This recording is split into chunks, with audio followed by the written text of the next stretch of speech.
Hello and welcome to another episode of Scott Reads Comics. Today we've got a really special one, Marvel Classics Comics number 28, The Pit in the Pendulum and Other Suspense Stories by Edgar Allan Poe. This was part of the Marvel Classics Comics series where each issue adapted the work of a particular literary writer, a literary great, if you will, in this case, Edgar Allan Poe.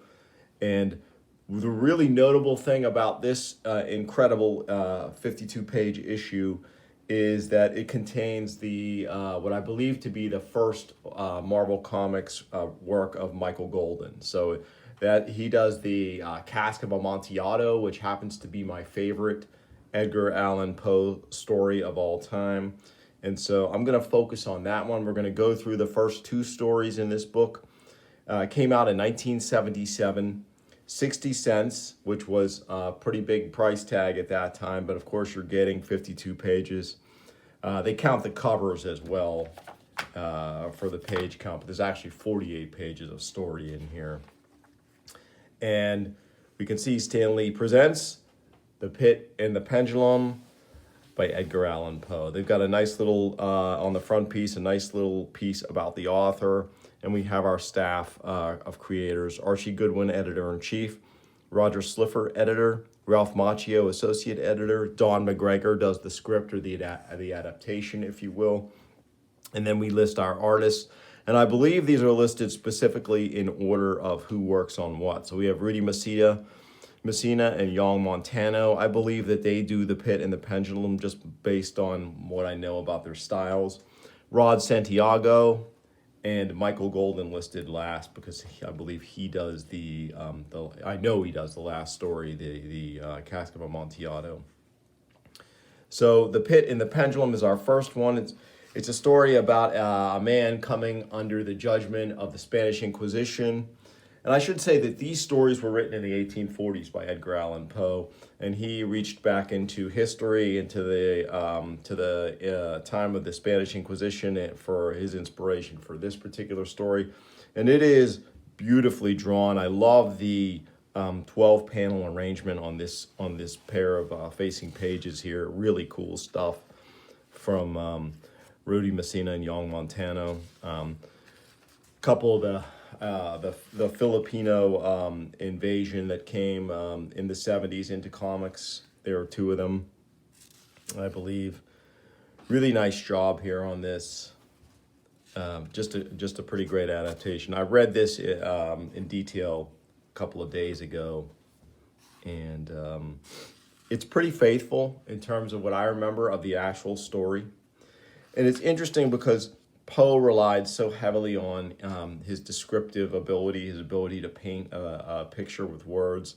And it must have been tricky for McGregor, the writer, and the artists to kind of faithfully adapt that, because they have to make some challenging decisions about how to show some of the stuff that may be a little more vaguely described or require a little more artistic license. So here our protagonist is imprisoned by the Spanish Inquisition, and he has to deal not only with being isolated in a cell and the horrors that he envisages, but he's also physically tied to this table with this swinging razor pendulum above him. And of course, there these rats are there with him, so he's not quite alone. He does have cellmates. They are rats.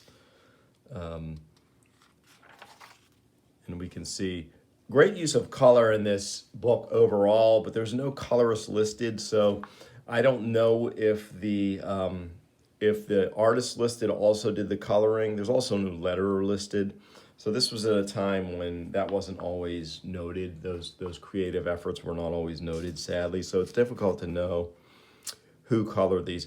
I always want to say, oh, it was Marie Severin, because she was doing a lot of coloring in the bullpen at this time. So, I mean, it could be her, but I just don't know. I'd like to think that Golden colored the story that I'm going to read here in a few minutes, but again, I don't know. I don't need to be speculating at that point. So we can see in this rather grisly panel, the pendulum, the razor pendulum is swinging down, cutting through the rats. and through his bindings, perhaps allowing him to escape in time, and he does. I love, this is my favorite panel in the story here.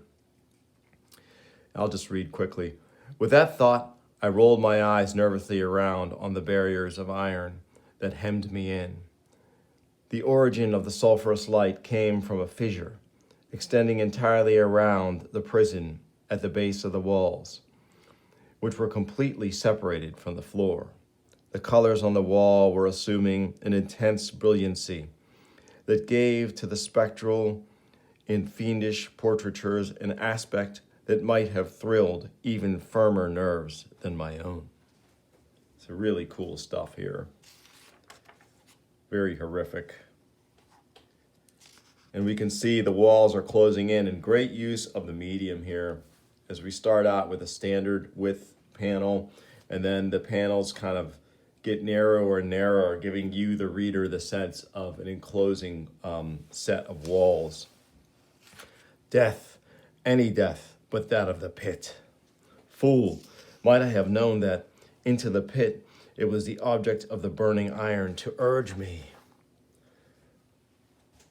So, just at the end, just when he's about to perish, he is saved. It was that of General LaSalle. The French army had entered Toledo. The Inquisition was in the hands of the enemies. So he is pulled from the jaws of death at the last moment. The middle story in this adaptation is The Telltale Heart. This is one we read in high school English class, and I think I read it again in a class in college. So it's pretty grisly, and there's some great effects that I'm going to point out as I go through here. Again, I'm not going to read the whole thing because I want to focus on the Michael Golden story later on. But this guy's totally insane. He believes this old man that lives above him has an evil eye that's on him, and so he decides that he needs to kill him to end the threat of the man's evil eye. And so, but because he's crazy, he has a very specific way that he's going to do this poor guy in. And right here, this page is totally great. As he's smothering him, I love how thump, thump, they work the art into the word effect, the sound effect on this page. Just super well done. And this is really cool here. Obviously, this reminds me of some John K. Snyder III stuff that he did in his Suicide Squad run and other stuff. I just not sure why it strikes me that way, but it just does. I don't know if John K. Snyder III ever saw this, but it definitely feels a little bit like his work here. And I think this is Rod Santiago drawing this. So yeah, he's killed the poor fellow, murdered him, and now he sets to dismembering him in an extremely grisly fashion with his meat cleaver. Pulls up the floorboards. If you know the story, you know what happens. He puts the guy underneath the floorboards of his apartment. Then, of course, the police arrive. An inspector. Yes? We're policemen, sir. A shriek was heard by a neighbor during the night. I'm afraid it's aroused a suspicion of foul play. The information was lodged at the police office, and we have been deputed to search the premises. Oh, come in, won't you? So he's initially supremely confident in his crime, and he even invites the police in for tea, and he gives them tea. All the while, in his growing madness, he's hearing thump, thump, thump, thump, thump, thump, thump, thump, thump. The beating of this dead man's heart. He thinks he hears it, and he's getting more and more manic. I talked more freely to get rid of the feeling, but it continued and gained definiteness, until at length I found that the noise was not within my ears. No doubt, I now grew very pale, but I talked more fluently, with a heightened voice, yet the sound increased. And what could I do? It was a low, dull, quick sound. So thump, thump, thump, he's hearing it. Even though the police are not hearing it, it's all in this guy's crazed mind. He can't resist the compulsion to confess his crime. And again, we have this incredible page with the two panels within the thump thump sound effect. Just totally great. And I love how the exclamation point is a drop of blood here. Just gorgeous. I mean, the work that went into this is inspiring. It's incredible. And this page here, this last page, we have 3 panels, but they're on the background of a human heart as he actually produces the old man's heart to the astounded and shocked policeman in his apartment. Villains, tear up the planks here, here. It is the beating of his hideous heart. I admit the deed. So really cool. All right, so now we're on to our main event, the Cask of Amontillado, with this incredible Michael Golden artwork. And we can see here that straight out, if this is indeed Michael Golden's first Marvel work, and I think it is, he was bringing his A game right from the beginning. The Cask of Amontillado. My dear Fortunato, you are luckily met. The 1,000 injuries of Fortunato I had borne as I best could, but when he ventured upon insult, I vowed revenge. You know so well the nature of my soul. Will not suppose, however, that I gave utterance to a threat.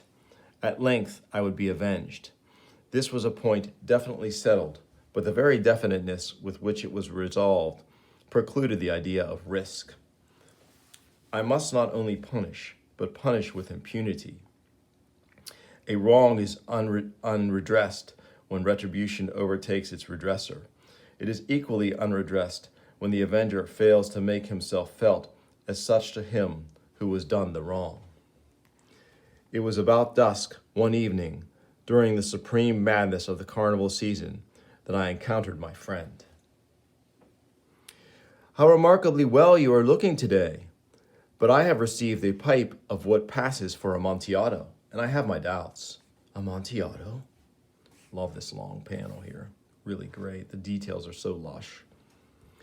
It must be understood that neither by word nor deed had I given Fortunato cause to doubt my goodwill. A pipe? Impossible. And in the middle of a carnival? I have my doubts, and it was silly enough to pay the full Amontillado price without consulting you, but I was fearful of losing a bargain. Amontillado? He had a weak point, this Fortunato, although in other regards he was a man to be respected and even feared. He prided himself on his connoisseurship of wine.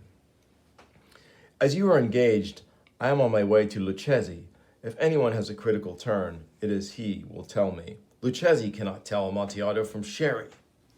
And yet some fools will have it that his taste is a match for your own. Come, let us go. Whither? To your vaults. So he's luring this guy in, this rival who has wronged him in some way that we never really know. There were no attendants at home. They had absconded to make merry in honor of the time. I had told them that I should not return until the morning and had given them explicit orders not to stir from the house. These orders were sufficient, I well knew, to ensure their immediate disappearance, one and all, as soon as my back was turned. Ah, but Fortunato, you should not accompany me. No, you have a nasty cold, and the vaults are insufferably damp. Let us go, nevertheless. The cold is merely nothing. Amontillado. Ugh, ugh, ugh. So he's coughing here. He's clearly suffering with a bad cold, this Fortunato fellow. And I love how Golden has dressed him in the motley that Poe described in his story. I took from their sconces 2 flambeaux and escorted Fortunato to the archway that led to the vaults. I passed down a long and winding staircase, requesting him to be cautious as he followed. The pipe? We came at length to the foot of the descent and stood together on the damp ground of the catacombs of the Montresors. It is farther on, but observe the white webwork which gleams from these cavern walls. Nitre? Ugh, ugh, nitre. How long have you had that cough? It is, nothing. Come, we will go back. Your health is precious. You are rich, respected, admired, beloved. You are happy, as I once was. I love that lingering panel here, showing Fortunato and his eyeball here, and just the sheer hatred communicated by this snatch of dialogue in that panel is pretty impressive.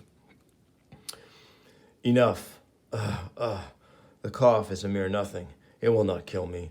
I shall not die of a cough. True, true. Indeed, I had no intention of alarming you unnecessarily, but you should use all proper caution. A draught of this Medoc will defend us from the damps.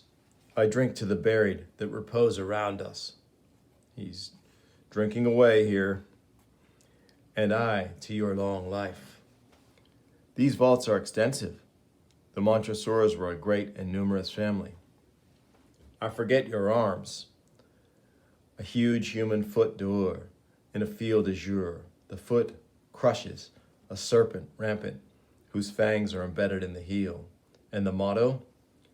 Nemo me impuni lascit. Good. And that is, no one offends me with impunity, which is fitting, of course.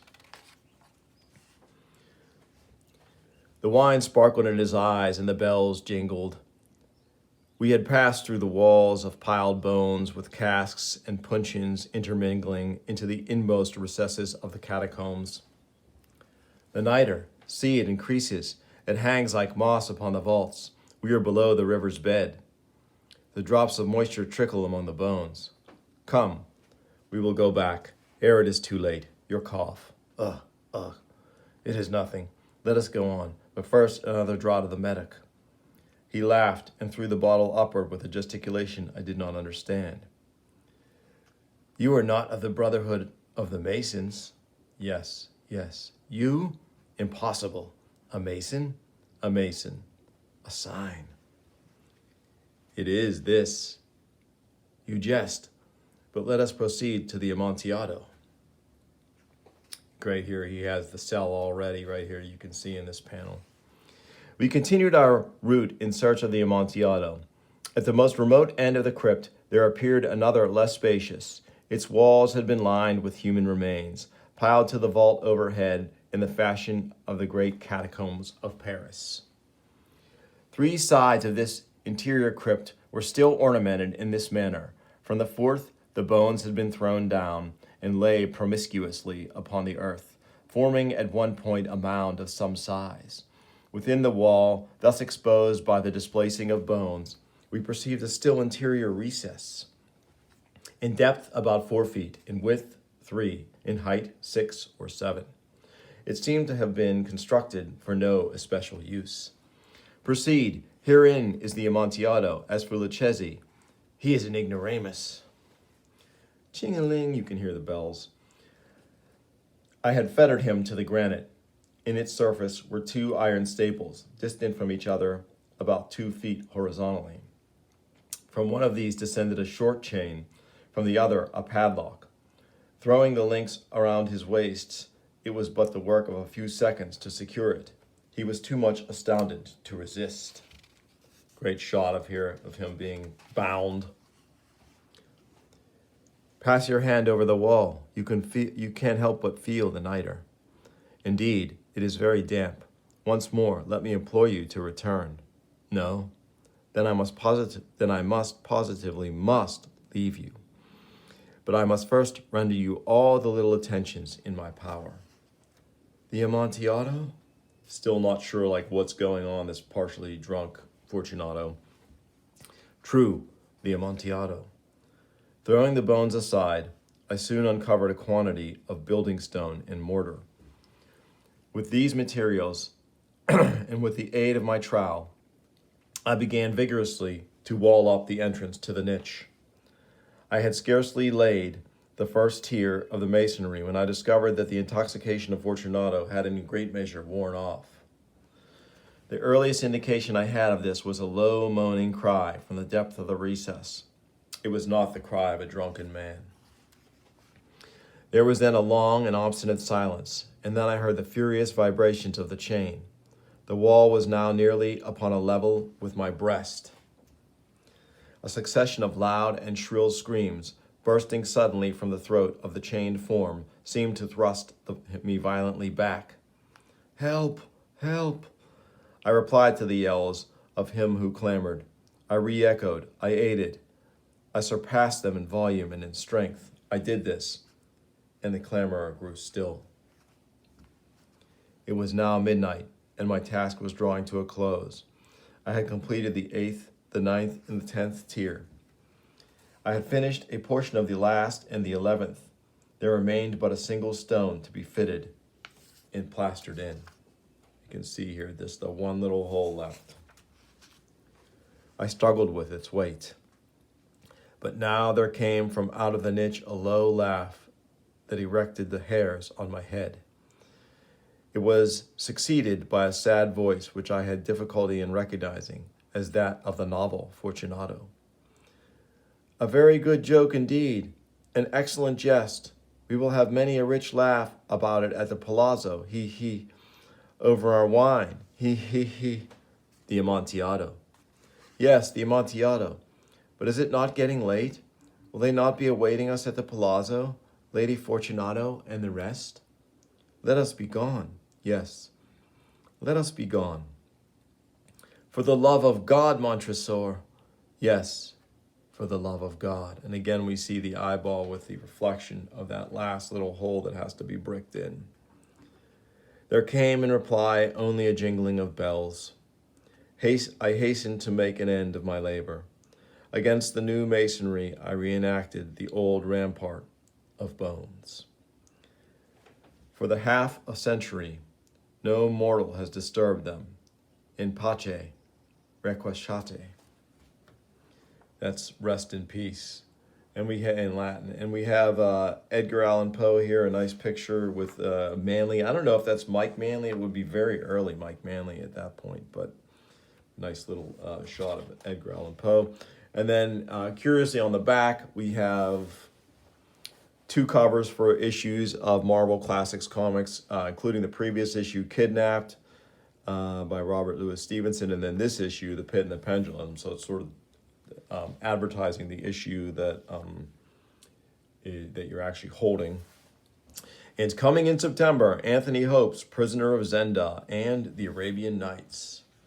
So very cool little look into some classic Marvel comics, literally classic, as they covered the work of Edgar Allan Poe in this volume. And it was the first, what I know to be the first Michael Golden artwork for Marvel. So it was great.